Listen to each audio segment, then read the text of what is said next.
It's another episode of the Fantastics podcast. We are gathered here, myself and my ebullient co-host Sabubu Ekun, to drag the draggables, to discuss the discussables, and to have fun on yet another episode of your favorite football show. Guys, how are you doing? How was your weekend? I know the investors, some of you cashed out this weekend. It was a pretty good weekend. Sabubu, what do you think? It was not a good weekend because teams that were supposed to be winning and scoring goals were not doing it. Okay. The weekend started on Friday where Thunder struck twice. No, it was expected. And, you weren't expecting it? No, I was expecting a Brighton win, but not so comprehensive. Where, what Brighton did was, a man walking on the street and someone just comes and drags your trouser down. That's what they did to Chelsea on Friday night. I was telling you guys on the show last time that Chelsea are in crisis. And a lot of people were coming in the comment section to drag me. Some people were chatting me up like, Renz, what do you mean by that? I mean, this guy has achieved or stuff like that. But, when you set the standard for yourself and then you begin to fall below, the standard you have set. The match came, Chelsea were beating 3-0. Then we had other fixtures on Saturday and Sunday. Yeah. Arsenal went to Leicester City. There's the long-time kickoff, strikerless. Yeah. And they turned the midfielder to a striker and he scored. He took the 2 goals clinically. And some Arsenal fans said, if it was Kai Havertz, he would have missed them. Well, there's nothing Kai cannot do. Kai is pretty unreliable, and that's one of the most reliable things about him. But evidently, the best of coaches and the best of teams always find a solution to problems like that. And Arteta came up with a solution. By the way, Merino got 2 goals, but I think if you want to talk about that performance, you need to talk about the young man, Ethan Nwaneri. Yes, he was the man of the match. He ran the show. Arsenal were not that fantastic in that match. True. Apparently, he was the shine-out performer in the whole match. But at the end of the day, the most important thing was the 3 points. Then everybody felt Newcastle would do a number on City, and City made them understand that we didn't go to Germany to buy Mamouche to put him as what do they call those things they put clothes in? Mannequins. Yes, he wasn't bought as a mannequin. Yes. Eddie Howe is a defensive stroke, a counter-attacking coach. Because when he comes out to play and he plays against teams that play the way football should be played, they always play him off the park. And maybe he underrated Man City, thinking that Man City might not put 100% in that match because of their fixture on the midweek against return leg. And he got a shocker. So actually, looking at that game, like you said, Eddie Howe, he's actually not a defensive coach. He loves to play the game expansively. But, I think, like you said, they underrated Man City. And Man City sprung a few surprises. Guardiola bought a few players during the winter window, and I think he has been trying to see how they fit into the team, how they improve the team. And of course, Nico Gonzalez, he came into that the base of the midfield, and he was bought from Porto, right? From Porto. On the last day of the transfer. Yeah, he stabilized that midfield, right? A lot. I want to see more of him as the season progresses. So you'll be hoping to see him put up such a performance against Madrid in the Champions League. Then the top of the table clash in the Bundesliga, Bayern Leverkusen versus Bayern Munich ended in a stalemate, 0-0. I wondered what was wrong with the coach, Alonso. He had 2 strikers on the bench and he was bringing in one towards the end of the match. I always tell... I'm wondering, I always say it. When we started the podcast, I told you that Bayern Munich were embarrassed last season. And when Bayern Munich go out to get things right, the team that won the league previously tend to suffer it. We saw it with Dortmund back then during Klopp's time. And Alonso is going to face the same thing that is happening presently. It's 8 points now. So it's Bayern to lose as it is right now. And the way Leverkusen are playing, I hope they finish second. I hope. because now they're actually seeing the realities of playing multiple competitions. Yes, last season they were going for the treble. Yeah. They ended up winning the double. Yeah. Europa League is different from the Champions League. Indeed. The quality of teams you meet. Yes, the level is different. So we saw that in Spain, Real Madrid, yes, drawed, and there was a red card for Jude Bellingham, and the outlets in Spain are saying they want to leave La Liga, and I'm wondering, they see that Super League is still in this man's head. So apparently, that's baby cry baby mode. I don't understand why a lot of teams have been unlucky with refereeing for years, and you didn't hear them saying they are checking out of the league because you get one or two decisions going against you, or just one decision. And by the way, why should a player be telling the referee to, whether it's off or you? It doesn't make a difference. You are a player. You owe your team the composure required to complete a game. And of course, if you know that referees are picking on you, giving them such an excuse is claiming the language barrier. Giving them such an excuse is you playing into whatever you are alleging that the referees are doing. And unfortunately for them, they managed a 1-1 draw. And Atletico, that were supposed to take advantage, ended up playing 1-1. Barca is playing on Monday night. They are playing in Real Vallecano, and a victory for them takes them to the summit of La Liga. Then in Italy, I watched that match yesterday night. I realized that, I was watching the match, I said, this match doesn't seem to be like an Italian Serie A match. It was more like an English Premiership match, end to end. Now I know why Carlo Muani was bought. For Juventus. His hold-up play is wonderful. Awesome. He knows how to dictate that box 18. He makes every other player look special. Play better. And Inter were beaten by the same Juventus that people felt, draw specialists and all. Look, I will tell you, I was pleasantly surprised looking at the way Juventus played. And I mean, you'll be wondering, where has this courage been? But as a coach, you get a piece of the jigsaw that holds everything together. They had a fantastic striker in Vlahovic, but obviously Thiago Motta felt he was not the one for his system. Since Carlo Muani has come into that team, Vlahovic has not played. Yes, so right now he has gotten a man that he feels suits his system better, and it was a wonderful performance. Inter weren't bad in that match. They played out their hearts. No. I think in the first half they put in a spirited performance. They were just not able to get the goals. But like you said, 3 points. Yeah, one moment of magic changed the whole thing in that match. Monaco trashed a team 7-0. We were wondering where all the goals were coming from. Was it 7-1? 7-1. Yeah. Marseille put 5. Also put 5. Then PSG won 1-0. After, everybody expecting big wins, PSG got their 1-0 win. But of course, the most important thing is to get the 3 points and keep your juggernaut rolling towards the league title. Talking about the other games in the Serie A, Atalanta also played out a draw. Lazio and Napoli played out a draw. Yes. Another thing I should point to you is Atalanta playing in new against Cagliari was a coupon buster, because every investor was paranoid. But that is football. Yours is just to, sit down and say, I'll win, and I would. Yeah. Let's go to the Premiership. Manchester United lost again yesterday.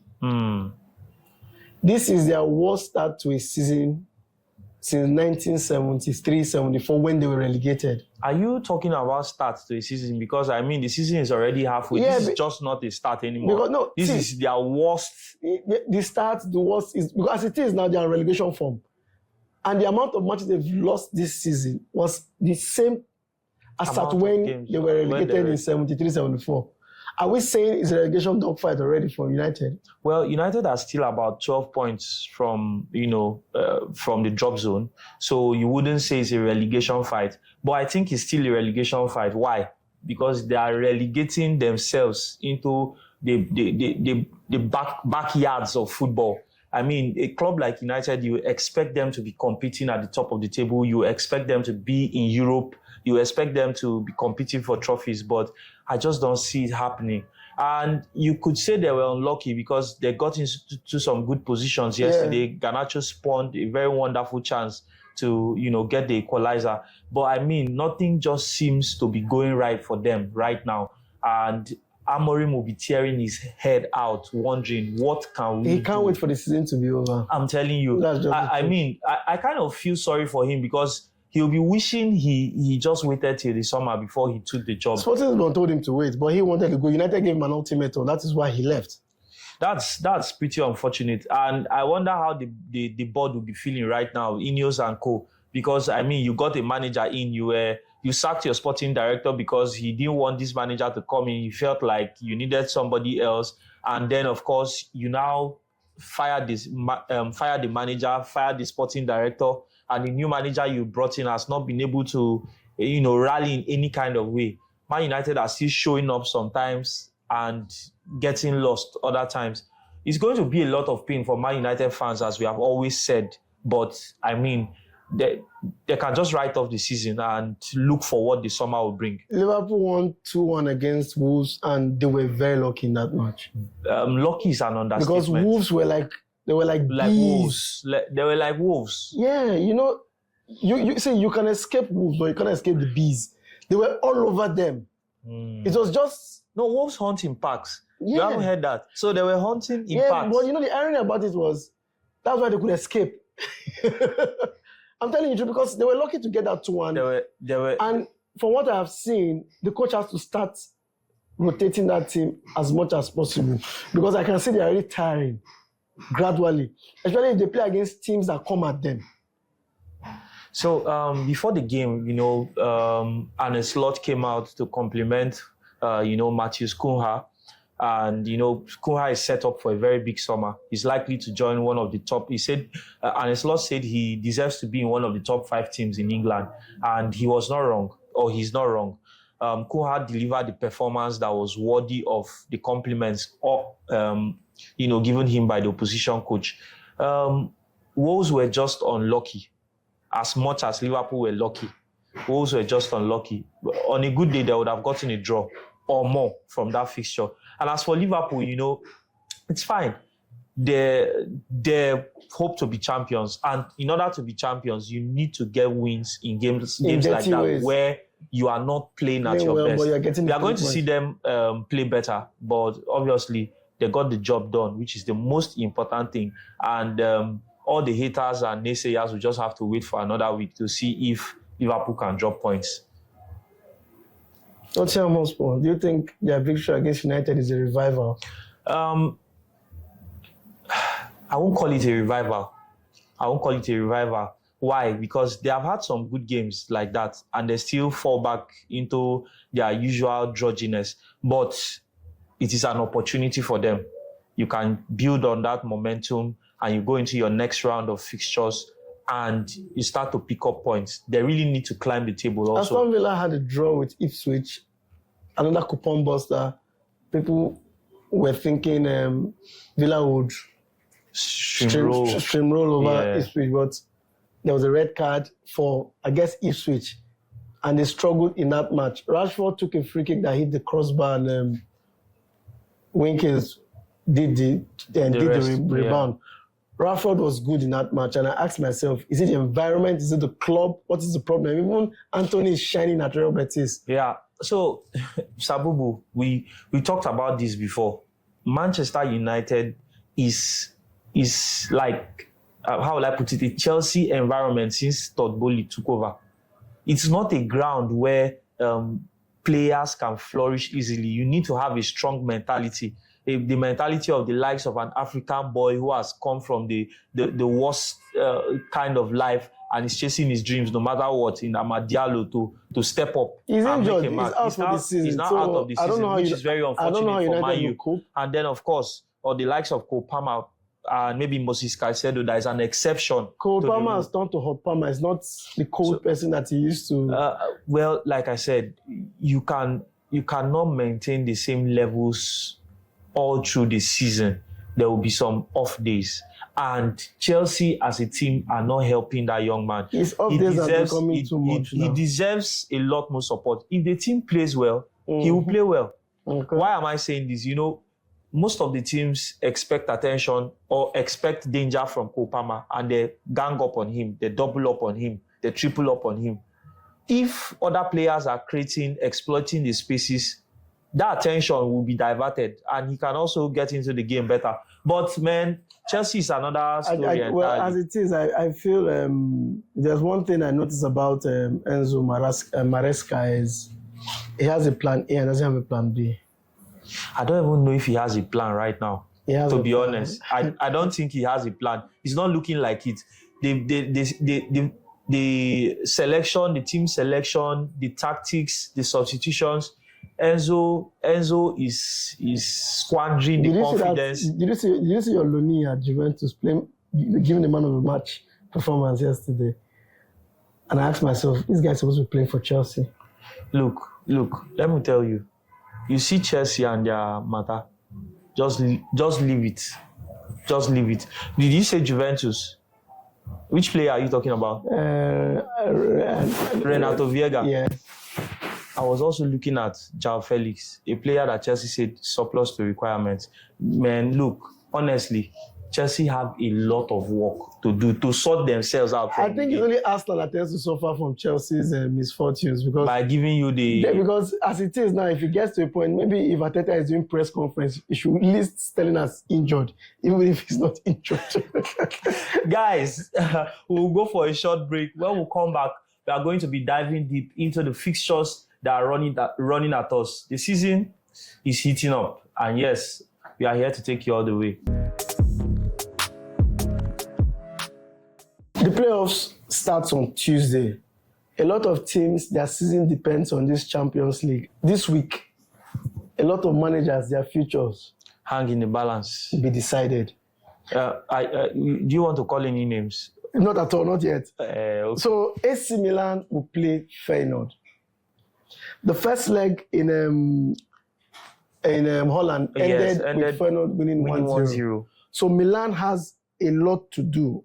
There's no away goals rules, so they have to keep scoring. Yeah, they just have to score. So Milan needs to win by 2 clear goals in regulation time, or they go to extra time. Yeah. Atalanta will play Club Brugge. And that was another surprising. Yes, that was another surprising. From the first leg, Atalanta lost. Yeah. So they will need to beat Club Brugge by 2 unreplied goals. Yeah. Bayern Munich are the safest of all. They won their first leg at Celtic Park. Yeah. 2-1. They were very lucky. Yeah, they were very lucky. Celtic played very well. Although I won't say lucky, but you kind of feel like if there was extra 5 more minutes, Celtic would have come back. Celtic would have gotten something. Then the last match is for Tuesday is Benfica versus AS Monaco. AS Monaco. Benfica won 1-0. Yeah, they won the first leg. So AC Milan Feyenoord. AC Milan Feyenoord. I still see AC Milan getting the win. They should get the win. Then what about Atlanta Club Brugge? Atlanta Club Brugge. The way Atlanta are playing now, they look kind of exciting, but not incisive. Yeah. So I'll still say a win or draw for them. I don't know about qualification. It might be a long ask for them. But Atlanta are a team that can score 5 goals. I'm looking at an Atlanta win, but I don't know if they can qualify. Bayern Munich Celtic. Well, Bayern are at home right now, and they survived Celtic Park, so they will play Celtic off their own park. Good. Then Benfica versus AS Monaco. Benfica AS Monaco. Well, they got a crucial win away. I think they will get the job done. Then we'll go for Wednesday fixtures. Borussia Dortmund versus Sporting CP. Dortmund won the first leg 3-0, so they could just relax and play it out. Play the boys. Yes, play the second string team. Yes. Then the match. There are 2 matches on Wednesday I'm looking forward to. PSV Eindhoven versus Juventus, because of the first leg 2-1 in Turin. Then Real Madrid Man City, with Real Madrid winning the first leg at City of Manchester Stadium 3-2. What would you say What the outcome of those two matches? What are you looking at? Now, we kind of talked about the match, the Manchester City versus Real Madrid fixture, and I told you how I expected Haaland to get joy against the Madrid defense. He did get joy, but unfortunately, his own defense let him down. Okay. Now, and his goalkeeper. Yes, they are all part of the defense. Right now, they have a little bit more stability. They have a lot more confidence. Mamouche has found a role that kind of suits him very well, and they are looking more connected in midfield. Nico and then Mamouche up front, Gundogan. So you expect a more compact City. By compact, I don't mean like defensive, although of course their defense will be more solid. What I'm trying to get at here is that a better Man City will be arriving in Madrid. So I will go out on a limb and say... Who wins and who qualifies? Yeah. So I'll go out on a limb to say Man City are going to defeat Madrid. Who at qualifies? home. That's what I can't tell.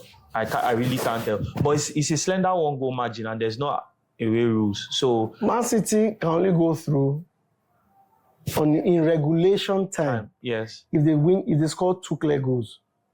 But if they win... by 1-0. By 1-0 or 2-1, they go into extra time and penalty shootouts. Penalties. So, like I said... For the investors, I say both teams to score. Both teams to score is pretty PSV, safe. Juventus. I look at the Juventus win or draw. I'm being honest. I don't think so, but I mean, you are a senior investor, so I'm going to bow to your opinion. Another safe bet is both teams to score in that fixture. Then PSG versus our team that we love, Brest. Brest lost the first leg 3-0 at home. Yes, feel sorry for them. No, I don't feel sorry for them, but it seems Dembele sucked the life out of Brest. That's too bad. We need to give him his accolades. Who's no, of course, PSG's winning. Then we have a Premiership match. Yeah, Aston Villa versus Liverpool. Wow, that's a tricky one. In less than 20 seconds. What do you say about that? No, I'll still say Liverpool will get the win, but I could add a cushion, a win or draw for them.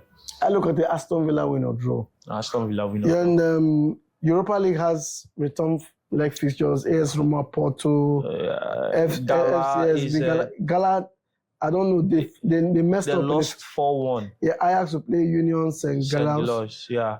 Well, and then in the Conference League, there's Heidenheim and Copenhagen, Betis. The teams that are playing in Conference League, they know themselves. Yeah. No. Yeah, I get what you did there. Not. Yes. No, in the playoff. In the playoff. Yes. Because the draws for the round of 16 we made on Friday. Yeah. So we hope to see the fixtures and get ready for the big matches in the round of 16. Like, hopefully, the boys that are seeing sorrow in the league, the likes of Manchester United, who finished third in the Europa League, Swiss format, and Chelsea that topped the pile. You can go far. The good thing is, because they didn't go to the playoffs, they have the advantage of playing the return leg at home. Yeah. So they will be seeded for it. Yeah. On Friday night, we have Leicester versus Brentford.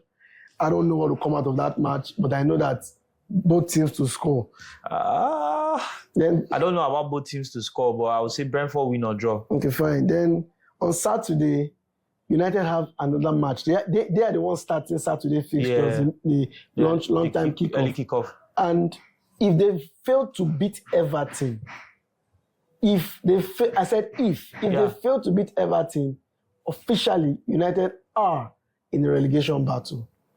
Like I said, there are still 12 points. 12 points. No. The way they are losing matches. It will take a really disastrous kind of collapse for them to be drawn into the relegation battle. Remember, the teams in the relegation zone need to be picking up points, which is also very unlikely. But we understand those guys are in serious trouble because I don't think David Moyes is going to give them any breathing room. I look at an Everton win or draw. Straight up. Arsenal, West Ham, a London derby. If Arsenal can get Merino in the groove the same way he was. What's the score? What do you think about that match? I think both teams to score, but Arsenal to win. Bournemouth, Wolves. Bournemouth should get the result. A win or draw for Bournemouth. key fixtures, the Fulham, Crystal Palace, the London derby, so they sort out themselves. Yeah, both teams to score. Southampton, Brighton. You'd expect a Brighton win and maybe then 3-4 the goals. late kickoff is Aston Villa at home to Chelsea at Villa Park. Say something about that match. That's a crazy one. I don't trust Chelsea, so they are just going to do themselves some good. I say the way it is, but I like to make things very easy. Yeah, Aston Villa win or draw. Aston Villa win or draw. Chelsea lose or draw.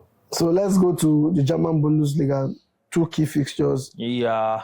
Holstein Köln versus Bayern Leverkusen and Dortmund Union Berlin. Well, Leverkusen win or draw. Okay. And then you'd expect both teams to score for Dortmund Union Berlin. Then in the Serie A, we have the late kickoff Inter Genoa. Then the earlier kickoffs, we have Parma, Bologna, Venezia, Lazio, Torino, AC Milan. These are 3 of the teams here are pursuing Champions League. Yeah, so you would expect Lazio to get the 3 points against Venezia. Okay. AC Milan is a very tough fixture for them because they are playing like a mid-table team right now. They are playing to some extent. So you would expect an AC Milan win or draw. Then Inter should bounce back from the defeat to Juventus. Yes. So you expect Inter to get the 3 points against Genoa. And then, of course, in Spain is Valencia versus Atletico Madrid and Las Palmas versus Barcelona. Sabubu, what do you think? Is it a Saturday fixture? Yeah. Valencia, Atletico Madrid. We don't even know the Atletico Madrid that will file out. They've had 2 chances to go clear. At the home top. matches and they drew them. They're playing a Valencia team that are wounded. So I look at the Valencia win or draw in that match, funny enough. Then Las Palmas, Barcelona. These are the teams that tend to cause Barcelona problems. Yeah, indeed. But you still expect them to get a win. Yeah, a Barcelona win because when they play a Monday night fixture, if they win that match, that means the momentum they is should on just their go side. for it. Yeah. And then, of course, Lille versus Monaco, Auxerre versus Marseille. What do you think? Lille, Monaco, both teams to score. Okay. Auxerre, Marseille. Marseille are very good at home, but away they can be very funny. Yeah. It's a team I look at under 3.5 All right. that match. So if we move on to Sunday in the Premier League, we have Newcastle versus Nottingham Forest. Another opportunity that Chelsea will not take advantage of. I can tell you for a fact that Newcastle will beat Forest. Newcastle will beat Forest. They lost over the weekend. Both teams lost over the weekend, so they're going to get at each other's throats. Yeah. And Newcastle are trying to get into the top 4. Forest are trying to consolidate. Their and as it is, they are pulling them down gradually. Yeah. Man City are like a hunting dog right now, so they'll be licking their lips at the prospects of having themselves an exciting launch up the table. But unfortunately, they'll be facing Liverpool, and Liverpool will be looking at putting down a statement for the title race, beating the current champions and expanding the gap. If I to look at the 2 matches that were played over the weekend and carry that form into that match, it's likely going to be a City win. Yeah. But football is a very funny game. No, in recent times, Liverpool have enjoyed playing City. Like they turn up big for City games. So I would say both teams are going to score. I look at the City win or draw. That's City win or draw. Yes. Well, a draw is safe. Then I think it's a Liverpool win for me. Then in Spain, 2 selected fixtures: Atletico Club versus Real Valladolid and Real Madrid Girona. Quick one. The scores. What do you think? Girona. Madrid to win. Okay. What about Athletic Club? That's Atletico Bilbao versus Real Valladolid. I think a Bilbao win or draw. Then in Germany, selected feature RB Leipzig versus Heidenheim and Bayern Munich versus Eintracht Frankfurt. Funny enough, Frankfurt are looking really good these days, so you won't be too sure. But Bayern are smelling the title already, so good. It's a win and a lot of goals. Then in Serie A, Napoli have to be very careful. You saw what Como did to Fiorentina over the weekend, beating them at home. Wow. Now Napoli is going to play Como at the Sinagaglia, so they have to be very careful. Then we have an Empoli-Atlanta game and a Cagliari versus Juventus. Verona also hosting Fiorentina, so it's going to, it's still a weekend that is going to, reshuffle the table. But of course, it's going to be interesting to watch. Atlanta should get the win against Empoli. It's going to be a tough match. I don't trust Atlanta in that It's going match. to be tough, but I think they should get the win. Okay. Fiorentina versus Verona. Fiorentina win or draw. Okay. Napoli versus Como. That's going to be an exciting one, but I still see Napoli getting 3 points. Then before fixture in France, I used to hold water. Lyon versus PSG. Lyon got a good win over the weekend, but this is PSG and they are miles above everybody else in League One. So it's a PSG win or draw if you want to be safe for the investors. So now that we know the key fixtures for the week, Tuesday and Wednesday will tell a lot how the weekend will pan out. Yeah. Because some teams might just gain momentum or lose momentum. Yes, so that's it. It's exciting. We look forward to the weekend. We look forward to the midweek also. The Champions League draws is also coming up on Friday. The UEFA competition draws are also coming up on Friday. So a lot of teams are going to be made aware of their pathway to the silverware they are chasing. And like Sabubu said, morale is going to be gathered and lost. Steam is going to be built and let off. So hopefully your team is on the positive side of results. When I say your team, I'm not talking about Manchester United and Chelsea. People are not among. Arsenal, you can be hopeful. Maybe Arsenal is a team that is strikerless. Yeah. So they might not even be able to strike gold. So it's not really an exciting moment for those clubs I mentioned. But, Man City are in a resurgence. And, of course, Barca and Madrid can be positive about the outcome of their various games. Liverpool also, although this week has a potential to take 6 points off the cushion that Liverpool has. Aston Villa is a very tough fixture on a good day, and Manchester City. Sabubu actually predicted that Liverpool are going to drop points in both of those fixtures. He said an Aston Villa win or draw and a Manchester City win or draw. So it's going to be crazy to see. We look forward to it, and until we come back, from me, Renz, to you, the Fantastics family, you have a wonderful time.